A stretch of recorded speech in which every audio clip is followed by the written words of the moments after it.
என்னது டைம் இல்லையா? போன் பேச டைம் இல்ல, ஃபேமிலி டின்னர் டைம் இல்ல, ஷாப்பிங் டேட்டிங் மீட்டிங் எதுக்கும் டைம் இல்ல. Make time. Take that holiday. GT Holiday. GT Holidays, South India's #1 travel brand. படிக்கும் போதே சம்பளத்துடன் கூடிய பார்ட் டைம் வேலை வாய்ப்பிற்கான 100% உத்தரவாதத்துடன் MBA படிக்க இன்றைய ஆச்சி பிசினஸ் ஸ்கூலில் சேருங்கள். யார் இந்த 21 பேர் தியாகிகள்? இவர்கள் செய்த தியாகம் என்ன? இவர்களின் நினைவாக இன்றைக்கு திமுக ஆட்சியில இப்படி ஒரு மணிமண்டபம் எழுப்பப்பட வேண்டிய தேவை ஏன் எழுந்திருக்குன்னு? முதல்ல இந்த சமுதாயத்துக்குன்னு தனியாக ஒரு இடஒதுக்கீடு வேண்டும்னு ஒவ்வொரு கிராமமா அன்றைக்கெல்லாம் எங்களுக்கு ஒரு 1986 எங்களுக்கு ஒரு 16-17 வயசு இருக்கும். எங்களெல்லாம் உட்கார வச்சு ஏன் இந்த இடஒதுக்கீடு வேணும், நம்மெல்லாம் போராடணும்னு சொல்லிட்டு ஒவ்வொரு கிராமமா வகுப்படுத்தாங்க. விக்கிரவாண்டியில் இப்போ இருக்கிற சுங்கச்சாவடியிலிருந்து பன்ருட்டி வரையில தான் துப்பாக்கி சூடு. அது நடந்தது அதிமுக ஆட்சியில் 1987 ஆண்டு செப்டம்பர் மாதம் 17ஆம் தேதியிலிருந்து 21ஆம் தேதி வரையில் ஒரு வாரம் சாலை மறியல் நடந்தது. அது முழுக்க வன்னியர் சங்கம் என்ற அமைப்பு நடத்தியதை தவிர எந்த கட்சியும் அப்ப ஆரம்பிக்கல. திண்டிவனத்தில் கூட ஒரு பெரிய ஒரு கூட்டம் நடத்தி ஐயா கலைஞருக்கு ராமதாஸ் அவர்கள் சால்வை பல கூட்டம் நடத்தியிருக்காரு. கோனேரி குப்பத்தில் வன்னியர் அறக்கட்டளையில காலேஜ் திறக்கிறப்ப நடத்தியிருக்காரு. 96 ஆட்சிக்கு வர்றப்ப விழுப்புரம் மைதானத்தில் நடத்தினாரு. அப்போ ஒரு சாதாரண சேர் இருந்தது. அது ஒரு ஆசனம் ராஜ தர்பார் ஆசனத்தை கொண்டு வர சொல்லி மேடையில் போட்டு மஞ்சள் சால்வை போட்டு உங்களை விட்டா இந்த சமுதாயத்துக்கு வழி நடத்துறதுக்கு வேற ஆளே இல்லைன்னு கலைஞரை புகழ்ந்து டாக்டர் ஐயா பேசினாரு. இந்த மணிமண்டபம், இந்த நினைவு மண்டபத்தை அமைப்பதற்கான இந்த திட்டமிடல், அதே போல இப்படிதான் இதற்கான அமைப்பு வேண்டும், உள்ள ஒவ்வொரு போராளிகள் சிலைகளும் நிறுவ வேண்டும்னு இதற்கான திட்டம் எல்லாம் மாண்புமிகு முதலமைச்சரே சார். அவனின்றி ஓரணுவும் அசையாது. அனைத்து புகழும் மாண்புமிகு முதலமைச்சர் தளபதி மு.க. ஸ்டாலினுக்கு. அவருடைய நேரடி மேற்பார்வை, இடத்திலிருந்து படத்திலிருந்து சிலையிலிருந்து எல்லாமே அவர். இந்த 21 பேர் குடும்பங்களுடைய நிலை இன்றைக்கு என்னவா இருக்குது? இதற்காக திமுக நாங்க என்ன செய்திருக்கீங்க நீங்க? இந்த குடும்பங்கள் எந்த நிலையிலும் வறுமையில வாழக்கூடாதுன்னு அவங்களுக்கு 3000 ரூபாய் பென்ஷன் கொடுத்தார் கலைஞர். ஐயா கோவிந்தசாமி சிலைக்கு மண்டபத்துக்கு பத்திரம் நூலகம் இருக்குது. தேர்வுக்கு தயாராகிறவங்க படிக்கலாம். நான் சொல்றது, இந்த மாவட்டத்துக்கு நான் ஒரு சட்டமன்ற உறுப்பினர் முறையிலையும், நீங்க சொன்னீங்கல்ல மாண்புமிகு முதலமைச்சரால் வன்னியர் நலவாரிய உறுப்பினராக போடப்பட்டோம், அந்த அடிப்படையில் சொல்றேன், இந்த திட்டத்தை பாராட்டணும் உங்ககிட்ட அந்த மனசு கிடையாது, அதை எதிர்பார்க்கல. ஆனா இந்த நோக்கத்தை சிதைக்க கூடாது.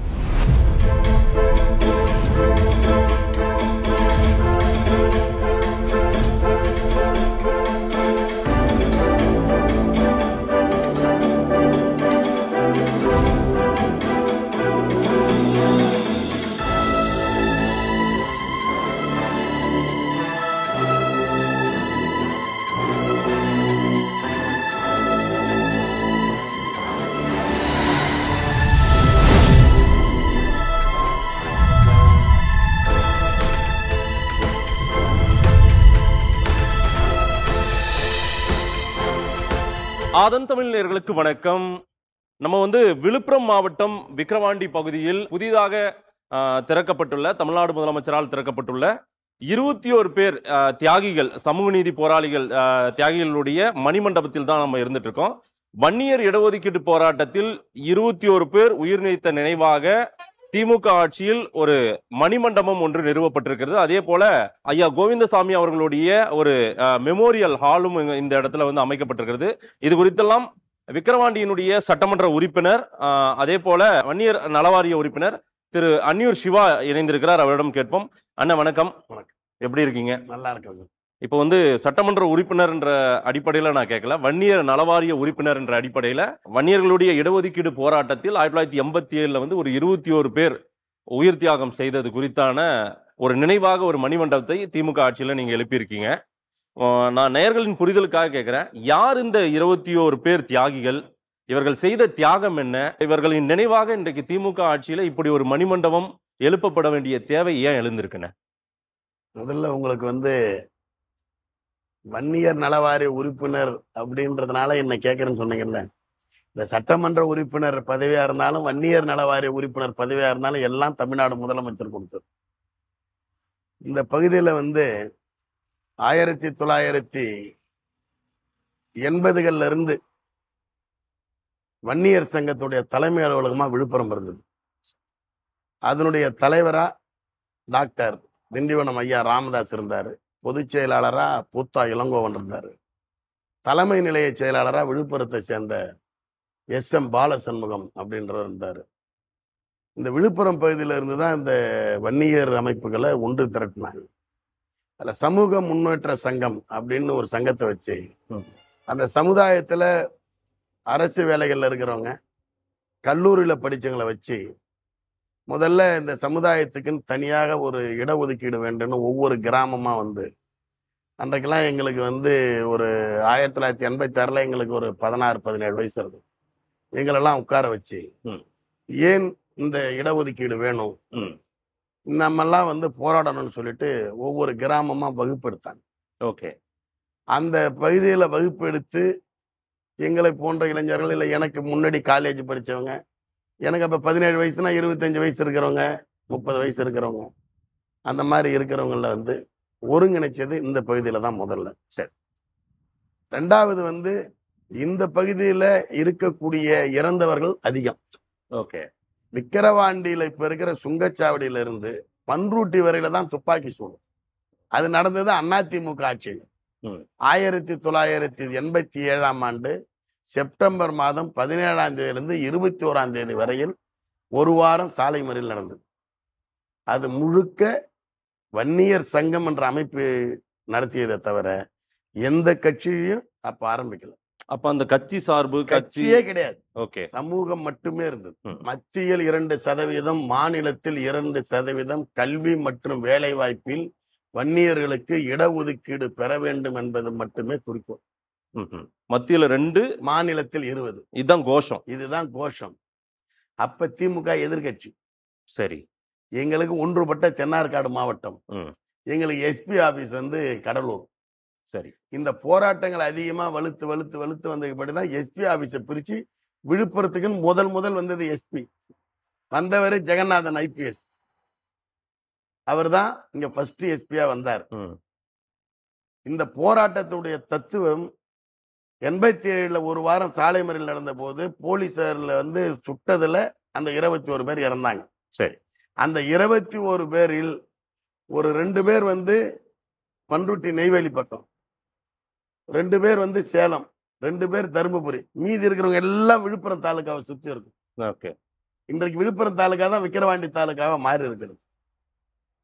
அதனால இந்த இடத்துல மாண்புமிகு முதலமைச்சர் அவர்கள் இந்த இடத்தை நிறுவியிருக்கார். ரெண்டாவது விஷயம், இந்த போராட்டம் முடிந்து 1988ல் எம்ஜிஆர் மறைவுக்கு பின்னாடி நடைபெற்ற தேர்தலில் மாண்புமிகு முத்தமிழறிஞர் கலைஞர் முதலமைச்சர் ஆயிடுறார். அந்த தேர்தல் அறிக்கையில நீங்க நல்லா கேட்டுக்கணும், இது வரலாறு.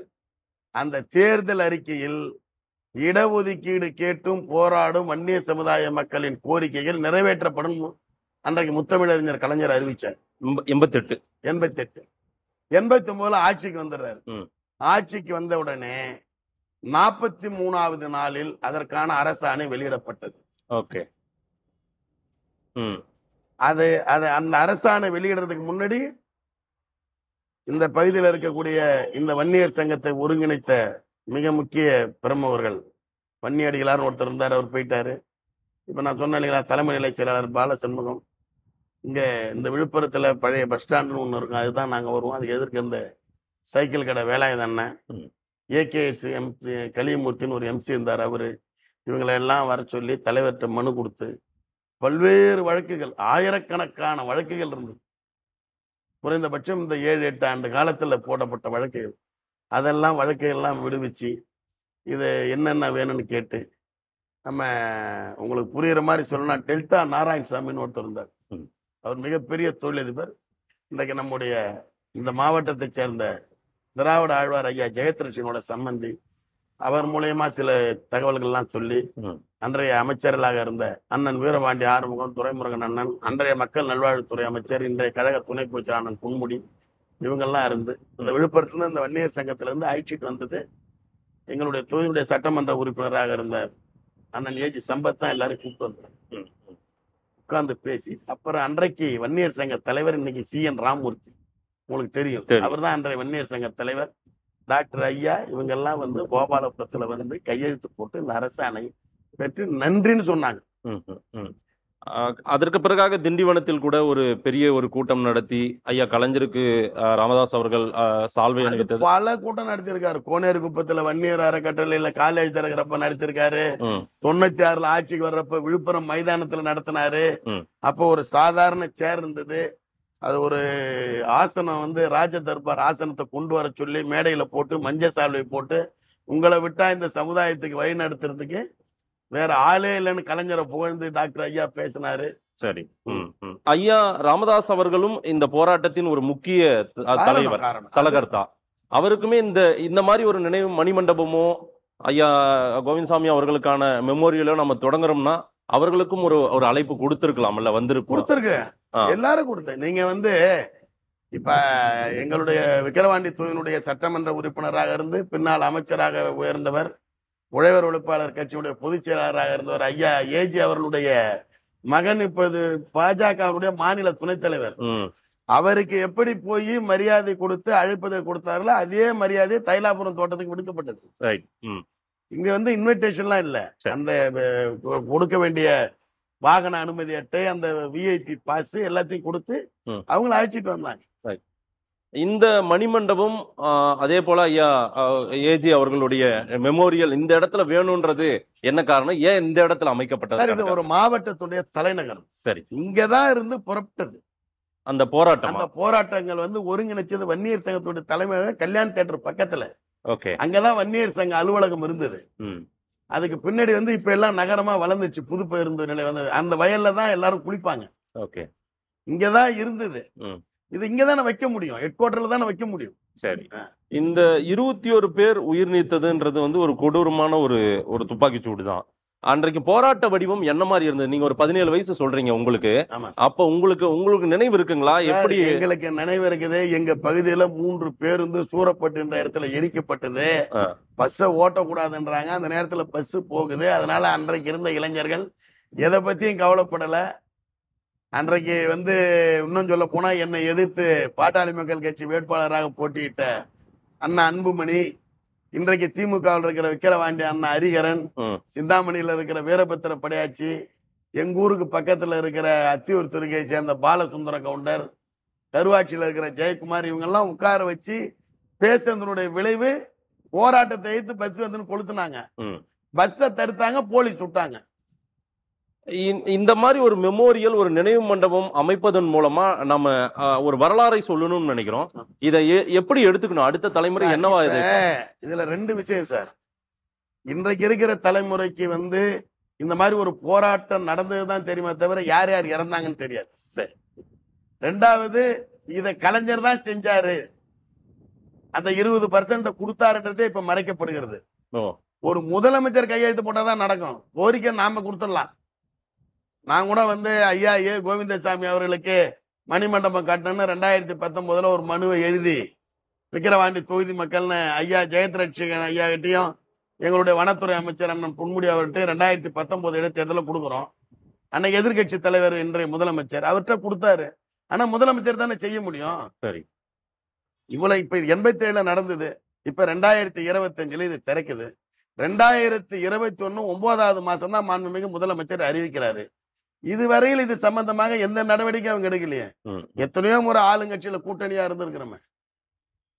அதே போல இந்த மெமோரியல் அமைக்கப்பட்ட பகுதியில பக்கத்திலேயே வந்து ஏஜி அவர்களுக்கு ஒரு மெமோரியல். அவர் அந்த சமுதாயத்துக்காக வந்து எல்லாருக்கும் முன்னாடி உழைச்சவர் கோவிந்தசாமி. ஆமா ஆமா, நான் அவர் இறந்த பிறகு நான் பிறந்தாள். அவருடைய வரலாறு எல்லாம் கேட்கிற போது அவர் மாதிரி இருக்க முடியாது. அவர் மந்திரியா இருக்கிறப்ப எம்எல்ஏ கோவிந்தசாமி தான் சொல்லுவாங்களாம் தொகுதியில். ஓகே, அவர் 52ல விக்கிரவாண்டி தொகுதியுடைய முதல் எம்எல்ஏ. அவர் வந்து விக்கிரவாண்டி தொகுதியிலிருந்து வந்து அன்னியூர்ல அவர் ஆதரிச்சு திமுக ஆதரவு தெரிவிக்கிற போது கலைஞர் அன்னியூர்ல பேசியிருக்கார். அந்த நிகழ்ச்சியை ஏற்பாடு செய்த கிராமத்துல இருந்த முக்கியத்தரில் எங்க தாத்தா சுப்ராய கவுண்டர் ஒரு ஆள். அப்புறம் வண்டியில போய் ஓட்டு கேட்டாருன்னு சொல்லுவாங்க. ஒரு காலேஜ் சீட்டு கேட்கறாங்க, ஒரு வேலை கேட்கறாங்கன்னா மனு கொடுத்துட்டா அந்த ஆர்டரை வாங்கி அவங்க வீட்டுல போய் கொடுப்பாருன்னுவாங்க. இப்படி அவருக்கு ஒரு பல வரலாறு இருந்திருக்கு. 1952 இருந்து இந்த விழுப்புரம் மாவட்டத்துல இல்ல ஒன்றுபட்ட தென்னார்காடு மாவட்டத்துல அவர் அளவுக்கு செஞ்சு ஒரு எளிமையா அணுகக்கூடிய அளவுக்கு ஒரு அரசியல்வாதிய யாருமே நீங்க அவருடைய சிலையை சுத்தி பார்த்தீங்கன்னா அவர் வரலாறு பார்த்தீங்கன்னா ராஜாஜில இருந்து காமராஜர்ல இருந்து அண்ணாவில இருந்து கலைஞர்ல இருந்து ஏன் இன்றைய முதலமைச்சர்ல இருந்து ரொம்ப பெருமையா சொல்லுவார். நாங்க அன்னைக்கு கார்ல பேசிட்டு வர்றப்ப அமைச்சர் வனத்துறை அமைச்சர் அண்ணன் பொன்முடி சொன்னாரு, ரொம்ப எளிமையா பழவியாரு, அவருக்கு இவ்வளவு பேர் இது செய்யணியா, நாங்கெல்லாம் சின்ன பிள்ளைய அந்த காலத்துல இந்த கட்சியிலுடைய மாவட்ட செயலா இருந்து வளர்த்தாரு அப்படின்னு சொல்லுவோம். ரிசர்வேஷன், அதாவது இடஒதுக்கீடு குறித்தான அந்த விழிப்புணர்வு, அதே போல அதை பற்றியான ஒரு அவேர்னஸை அதிகமாக ஏற்படுத்தியது வந்து ஐயா ராமதாஸ் அவர்கள். இந்த சமூகத்துக்கு ரிசர்வேஷன் நம்ம கட்டாயம் பெற்று தரணுன்றதுக்கான காரணம் என்ன? அதுக்கான தேவையே பிற்படுத்தப்பட்ட துறை என்பதே இல்லாம இருந்தது. பிற்படுத்தோர் நலத்துறை மட்டும்தான் இருந்தது. பொது ஒதுக்கீடு, பொது பிற்படுத்தப்பட்டோர் ஒதுக்கீடு, தாழ்த்தப்பட்டோர் இந்தியாவிலே எம்பிசின்னு ஒண்ணு அவ்வளவுதான் கிடையாது. எந்த டிஸ்ட்ரிக்ட்லயும் கிடையாது. இந்த போராட்டத்தின் ஊடாக கலைஞர் தான் கொடுத்தாரு. எந்த மாநிலத்திலும் இல்லாத ஒரு எம்பிசி இங்கதான். நீங்க கலைஞர் தான் வந்து அருந்ததியருக்கு இடஒதுக்கீடு கொடுத்தார். ஆமா, கலைஞர் தான் வன்னியருக்கு இடஒதுக்கீடு கொடுத்தார். கலைஞர் தான் முஸ்லிமுக்கு கொடுத்தார். எல்லாமே திமுக, எல்லாமே திராவிடர் ஆட்சி. ரைட். இவங்கதான், வேற எந்த மாநிலத்தில் இருந்தது?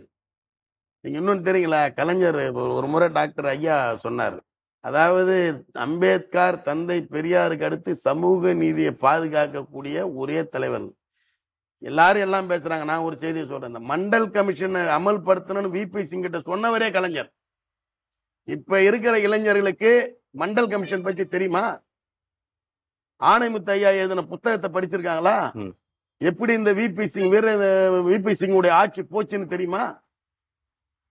அந்த கட்சியோட தான் இப்ப கூட்டணியா இருக்கிறாங்க.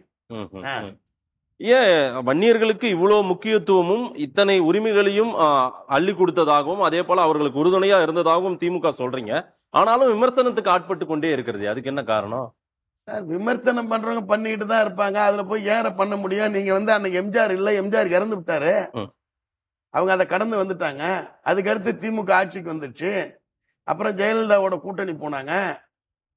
அவங்க திமுக விமர்சனம் பண்ணாங்கன்னா இன்னைக்கு திமுக ஆட்சி இன்னைக்கு தானே விமர்சனம் பண்ணாங்க. எங்களுக்கு கடந்த 4 வருஷம் முன்னாடி எங்களோட கூட்டணியில தானே இருந்தாங்க.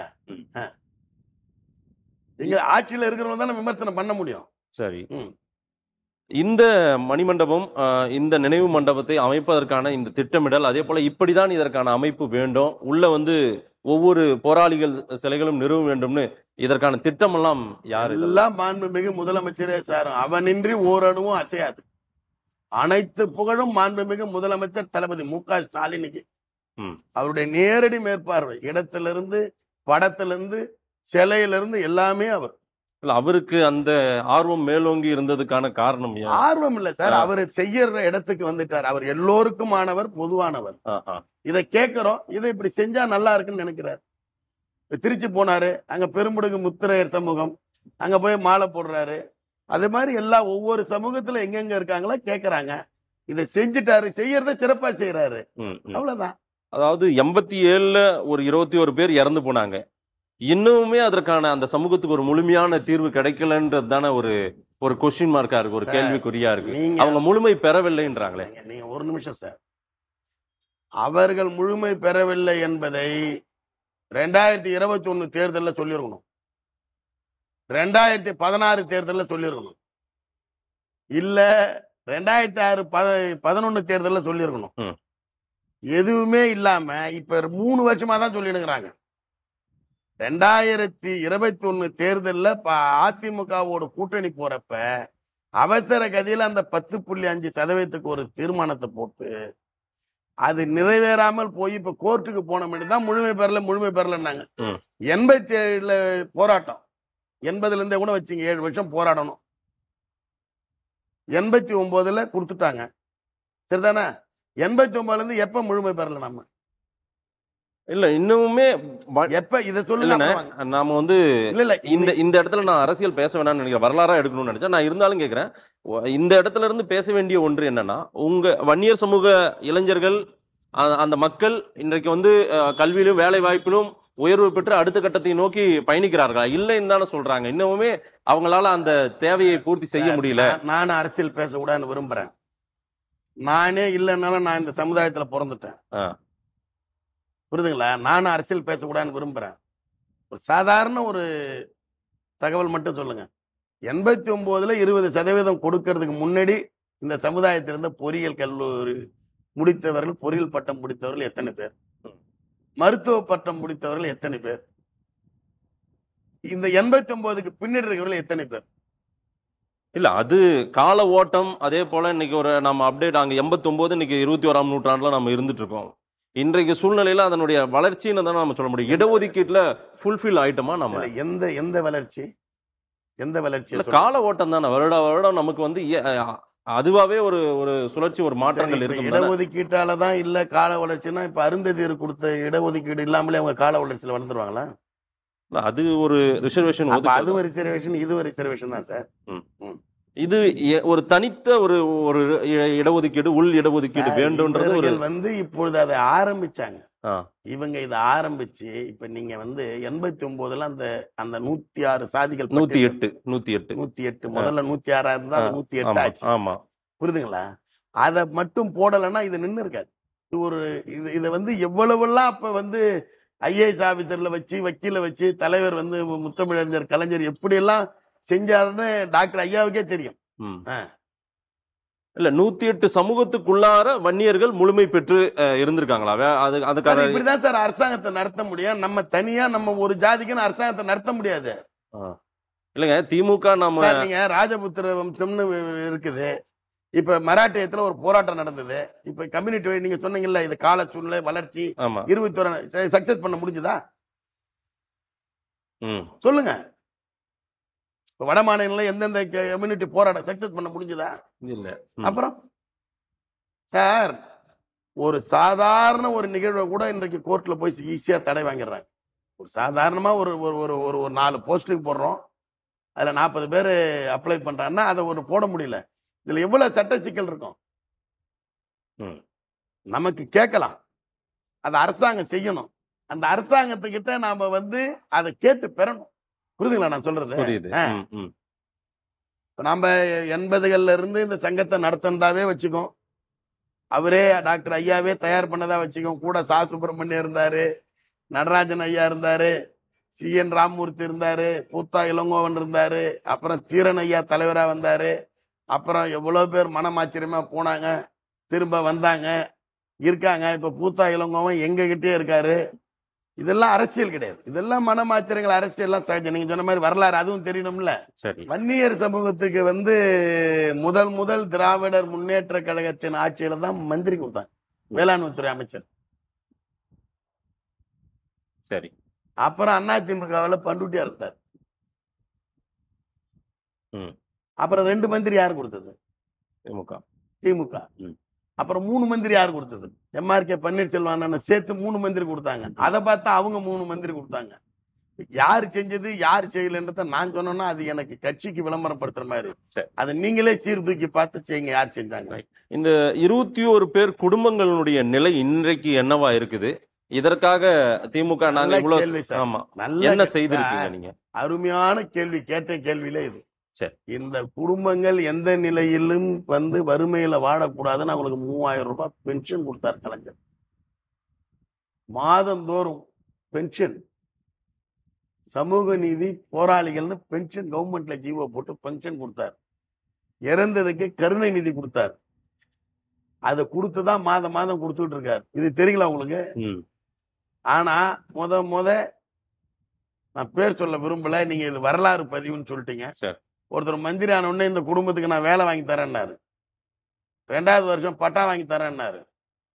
3வது வருஷம் வீடு கட்டி தரேன்னாரு. 4வது வருஷம் படிக்க வைக்கிறேன்னாரு. 5வது வருஷம் அவர் பதவி முடிஞ்சிருச்சு. ஒரு முக்கியமான ஒரு அரசியல் கேள்வியும் இந்த இடத்துல கேட்டுறணும்னு நான் நினைக்கிறேன். இந்த விழாவை எல்லாம் ஆர்கனைஸ் பண்ணது நீங்க இந்த மாவட்டத்தை சார்ந்தவர்கள் தான் ஒட்டுமொத்தமா? எங்க மாவட்ட மந்திரி, எங்க மாவட்ட செயலாளர். ஆஸ் எம்எல்ஏவா நீங்களுமே இருந்தீங்க. ஆமா இருந்தீங்க.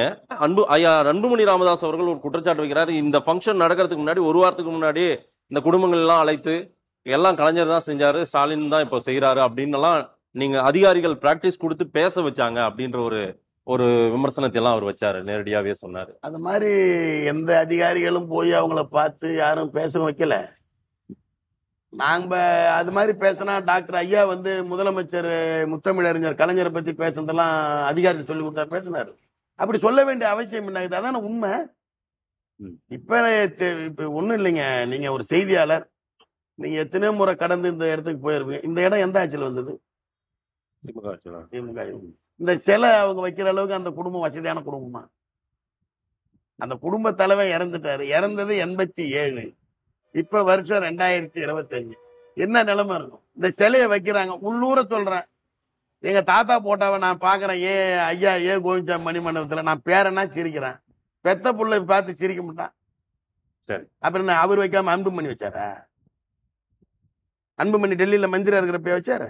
ஆனாலும் முழுமையாக அந்த வன்னியர் சமூக மக்கள் எல்லாம் இதை வந்து பார்க்கணும் இல்லை? ஏன்னா அவங்களுக்காக போராடி இருக்கிற ஆனால் பெரிய அளவுக்கு இன்னைக்கு ஒரு கூட்டம் ஆர்வமா வந்து பார்த்த மாதிரியும் தெரியல, பேசுன மாதிரியும் தெரியலையே. அதாவது சார், ஐயா கோவிந்தசாமி மணிமண்டபம் கட்டினார் தலைவர். முழு திருவுருவ சிலை பாத்தீங்க. அவங்க குடும்பத்துல வந்து பேரன் பேத்தி மகள் எல்லாரும் வந்து பார்த்தாங்க. பார்த்துட்டு போயிட்டாங்க. முதலமைச்சருக்கு நன்றி சொல்லிட்டாங்க. இன்றைக்கு அவருடைய மகனாக இருக்கக்கூடிய பாஜக தலைவர் அண்ணன் ஏஜி சம்பத் வழியில வரவேற்றாரு. கார் வரையில் வந்து முதலமைச்சரை நாகரிகம் கருதி வழி அனுப்பி வச்சுட்டாரு. போயிட்டாங்க. பார்க்க விரும்புறவங்க வந்து பார்த்து அந்த சிலையாண்ட நின்று போட்டோ எடுத்துக்கிறாங்க. அந்தந்த குடும்பத்துல இறந்தாங்க, அவங்க வந்தாங்க.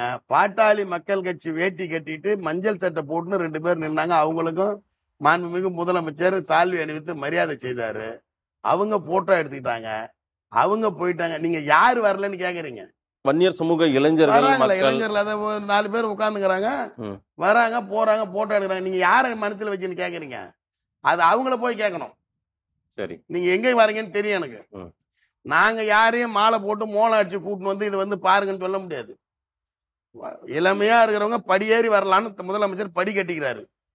வயசானவங்க ஏற முடியாதுன்னு சைட்ல ரேம்ப் போட்டுக்கிறாரு. வந்து பார்க்க வேண்டியவங்க வரலன்னா நாங்க என்ன பண்ண முடியும்? நீங்க யாரை கேக்குறீங்கன்னு எனக்கு தெரியும்.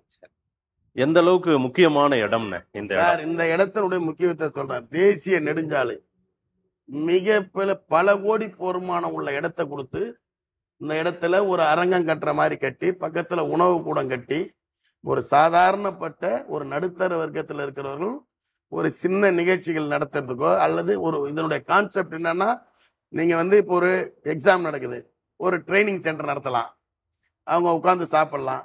அல்லது ஒரு காதணி விழா நடத்தலாம், அவங்க வந்து அங்க சாப்பிடலாம் ஒரு 100 பேரை வச்சு. அல்லது முடிஞ்சுறானா ஒரு ரிசப்ஷன் வைக்கலாம், அதை வச்சு அவங்க இது பண்ணலாம். அங்க ஐயா கோவிந்தசாமி சிலைக்கு மண்டபத்துக்கு பக்கத்துல நூலகம் இருக்குது. தேர்வுக்கு தயாராகிறவங்க படிக்கலாம். நான் சொல்றது, இந்த மாவட்டத்துக்கு நான் ஒரு சட்டமன்ற உறுப்பினர் என்ற முறையிலையும், நீங்க சொன்னீங்கல்ல மாண்புமிகு முதலமைச்சரால் வன்னியர் நலவாரிய உறுப்பினரா போடப்பட்டோம், அந்த அடிப்படையில சொல்றேன், இந்த திட்டத்தை வந்து பாராட்டணும் உங்ககிட்ட அந்த மனசு கிடையாது, அதை எதிர்பார்க்கல. ஆனா இந்த நோக்கத்தை சிதைக்க கூடாது. அது தியாகிகளை அவமானப்படுத்துற மாதிரி. வன்னியர் நலவாரியம் அதனுடைய உறுப்பினர் நீங்க, என்ன மாதிரி ஒரு எதிர்கால திட்டம் எல்லாம் வச்சிருக்கீங்க? என்ன விஷயங்களை அடுத்த கட்ட நடவடிக்கை? சட்டமன்ற உறுப்பினராக தேர்ந்தெடுக்கப்பட்டவுடன் வன்னியர் நல வாரியத்தில் சட்டமன்ற உறுப்பினர் பிரதிநிதியாக என்னை நியமித்தார். என்னோடு சட்டமன்ற உறுப்பினராக இருக்கிற அண்ணன் உத்தரமேரூர் சுந்தர் மாவட்ட செயலாளர் இருக்காரு, மற்றும் பல உறுப்பினர்கள் இருக்காங்க. அதனுடைய தலைவராக ஓய்வு பெற்ற IAS அதிகாரி ஐயா ஜெயராம் இருக்கார். ஒரு கூட்டத்தில் கலந்துக்கின. தமிழ்நாடு முழுக்க இருக்கக்கூடிய சொத்துக்கள் முறைப்படுத்தப்பட்டு கல்லூரிகள், பள்ளிகள், அதுக்கு உண்டான அதாவது பராமரிக்கப்படாத இருந்த பள்ளிகள், காஞ்சிபுரம், கும்மிடிப்பூண்டி, அது மாதிரி வந்து திருக்கழுக்குன்றம், செங்கல்பட்டு, இந்த மாதிரி பகுதிகள். இப்போ சேலத்தில் ஒரு மண்டபம் கல்யாண மண்டபம் நடந்துட்டு இருக்கு. கடலூரில் இருக்கிற மண்டபம், திருச்செந்தூரில் இருக்கிற சொத்து, இந்த மாதிரி சொத்துக்கள் எல்லாம் அரசு ஆவணங்கள்ல அதை ட்ரஸ்ட்டுக்கு கொண்டு வந்து எல்லா வேலையும் அவங்க செய்துட்டு இருக்காங்க. நான் அந்த முதல் கூட்டத்தில் நான் கேட்டுக்கொண்டது, முதல்ல வந்து அரசு தேர்வுகள் எழுதுகிற மாணவர்களுக்கு ஒரு பயிற்சி மையத்தை ஏற்பாடு பண்ணுங்க. அவங்களுக்கு தேவையான பயிற்சிகளை நல்ல பயிற்றுனர்களை வச்சு பயிற்சி கொடுங்க. சொத்துக்கள்லாம் நம்ம எடுக்கிறது ஒரு பக்கம் நடந்துட்டு இருக்கட்டும், அதுதான் வந்து இந்த சமுதாய பிள்ளைகளுக்கு ஏதாவது வேலைக்கு போறதுக்கு, போட்டி போடுறதுக்கு சரியா இருக்கும். அவரால் சென்னையில் வந்தோ இல்லை காரைக்குடியில் போயோ, அல்லது நம்ம ஒட்டஞ்சத்திரம் பக்கத்தில் ஒரு ட்ரைனிங் இன்ஸ்டியூட் இருக்கு ஆயக்குடியில், அங்கே போயோ படிக்க முடியாது. இந்த பக்கம் கடலூர் விழுப்புரம் இந்த பக்கம் இருக்கிறவங்களுக்கு ஒன்று செய்யுங்கன்ற கருத்தை சொன்னேன். அதுக்கு உண்டான முயற்சியை செய்யறேன்னு சொன்னாரு. அதுதான் என்னோட ஆசை. இந்த 21 சமூக நீதி போராளிகள் மணிமண்டபம் ஐயா ஏ கோவிந்தசாமி அவர்களுடைய மெமோரியல் அமைந்திருக்கக்கூடிய இடத்துல உங்களுடைய நேரத்தை கொடுத்து வன்னியர் நலவாரிய உறுப்பினராகவும் அதே போல அந்த 87 காலகட்டங்களில் போராட்டம் நடந்தபோது ஒரு 17 வயது இளைஞனாக ஆமா இந்த வரலாறு நீங்க சொன்னதுக்கு பெரிய நன்றிண்ணே.